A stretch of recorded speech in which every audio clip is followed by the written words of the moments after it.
अगर आप chat GPT का यूज करते हैं तो सावधान हो जाओ। आप जिसे पार्टनर बनाए हुए हैं वो आपका पार्टनर आपकी जिंदगी तबाह कर रहा है। जी हाँ, हम बात कर रहे हैं चैट जीपीटी के बारे में। आजकल लोग कोई भी प्रॉब्लम को सॉल्व कराने के लिए चैट जीपीटी का यूज करते हैं, लेकिन क्या आपने कभी सोचा है कि चैट जीपीटी आपको दिमागी हालत से लेजी बना रहा है? दोस्तों, 30 नवंबर 2022 में एक आर्टिफिशियल इंटेलिजेंस यानी कि एक सॉफ्टवेयर लॉन्च हुआ था जिसका नाम चैट जीपीटी है। ये चैट जीपीटी का मेन उद्देश्य फ्यूचर डिसाइड करना था कि कोई इंसान के कुछ सोचने से पहले वो एआई सोच ले और उसका परिणाम फ्यूचर में क्या होगा ये बताए। किसी आदमी का सलाहकार के रूप में ये चैट जीपीटी गाइड करे।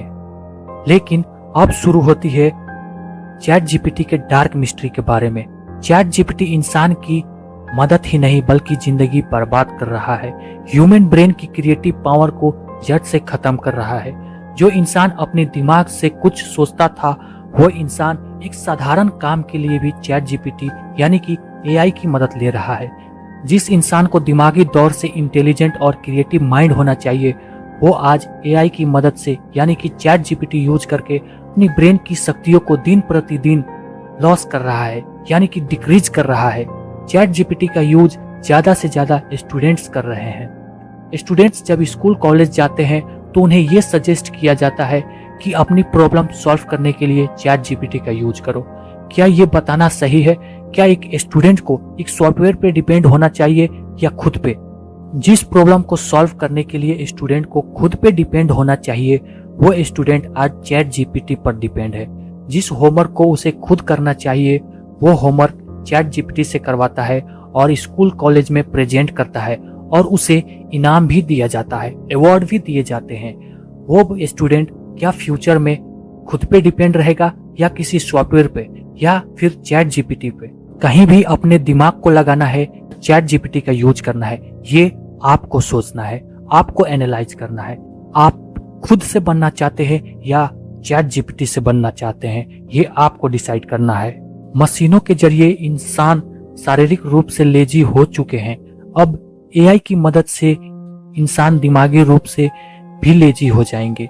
एआई आज आपकी ब्रेन को शार्प नहीं बल्कि ब्रेन को डल बना रहा है।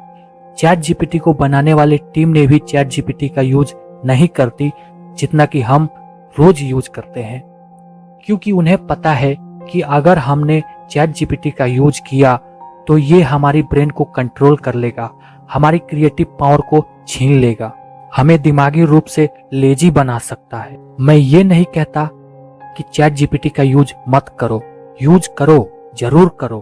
बढ़ती हुई दुनिया के साथ तुम भी बढ़ो, लेकिन याद रखना बढ़ते बढ़ते इतना मत बढ़ जाना कि दुनिया के पैरों के नीचे ही आ जाना। इसलिए अपनी ब्रेन का भी इस्तेमाल करें, खुद पे डिपेंड रहना सीखें। इस दुनिया में शक्तिशाली कुछ है तो वो है ह्यूमन ब्रेन। चैट जीपीटी हमारी ब्रेन को पूरी तरह से कंट्रोल में ला रहा है, हमारी क्रिएटिव पावर को खत्म कर रहा है, हमें दिमागी रूप से कमजोर बना रहा है। जो काम हमें करना चाहिए वो काम हम चैट जीपीटी से करवाते हैं। जो चीज को हमें एनालाइज करना चाहिए वो हम चैट जीपीटी पे डिपेंड रह के करते हैं। इस एक्टिविटी से इंसानों वाली जिंदगी नहीं बल्कि एक रोबोट वाली जिंदगी जीने लगेंगे। हम इंसान होकर भी हमें कोई और कमांड करेगा, कोई और गाइड करेगा, कोई और डायरेक्ट करेगा। इसलिए कोई भी टॉपिक के बारे में जानकारी चाहिए तो चैट जीपीटी यूज करो, लेकिन उससे पहले अपने आप से पूछो कि तुम्हें कितना नॉलेज है। अगर आपकी सोच से बाहर है तो चैट जीपीटी का यूज करो। अपनी ब्रेन को प्राइमरी वेपन की तरह इस्तेमाल करो, उसके बाद चैट जीपीटी यानी कि एआई को सेकेंडरी वेपन की तरह। चैट जीपीटी को बनाने वाला और कोई भी नहीं बल्कि वो एक ह्यूमन ब्रेन है और तुम भी एक ह्यूमन हो और तुम्हारे पास भी वो ब्रेन है। तो सबसे पहले तुम अपना ब्रेन को यूज करना सीखो, उसके बाद चैट जीपीटी से सीखो। आई होप कि आप लोग कोई भी चीज के बारे में सबसे पहले अपनी ब्रेन का इस्तेमाल करेंगे, उसके बाद किसी एआई की यानी कि किसी चैट जीपीटी का यूज करेंगे। अगर आपको वीडियो नॉलेजेबल लगी तो प्लीज वीडियो को लाइक, चैनल पे नए हैं तो चैनल को सब्सक्राइब और कमेंट में आप और चैट जीपीटी के बारे में क्या सोचते हैं हमें कमेंट करके बताएं।